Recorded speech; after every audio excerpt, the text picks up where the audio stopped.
taong ipinanganak na may kakayahang makakita ng mga lamang lupa at mga espiritu ng mga yumauna na karaniway hindi naman nakikita ng iba. Ito ang tinatawag na third eye o clairvoyance. Yung tinatawag na third eye ay actually hindi nasa surface ng katawan natin.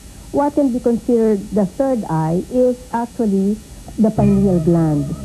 Yan ang gland which is responsible for intuition. It is responsible for psychic perception. Isa lamang si Mang June na nakakakita umano ng White Lady.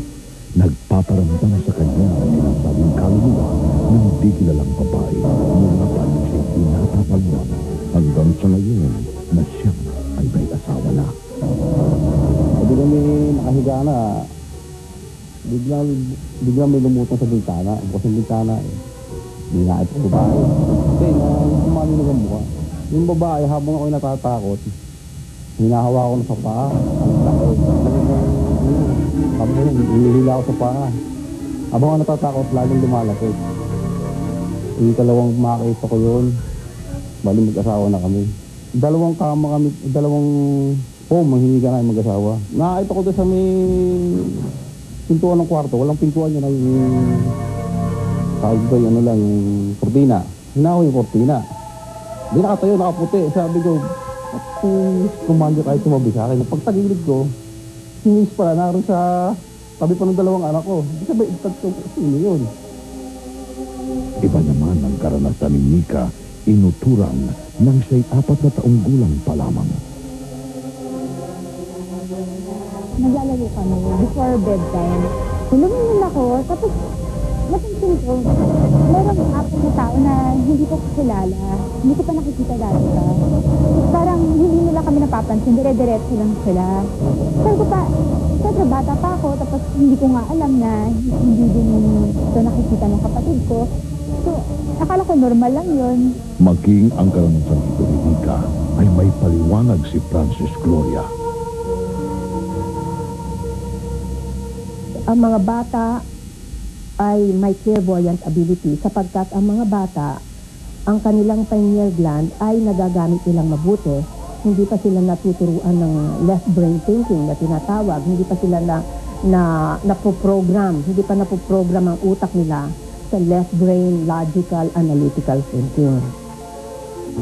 Taliwas naman sa mga konsepto nito ng paranormal ang paniniwala ni Dr. F.G. David, isang psychologist. Ako hindi naniniwala sa third eye.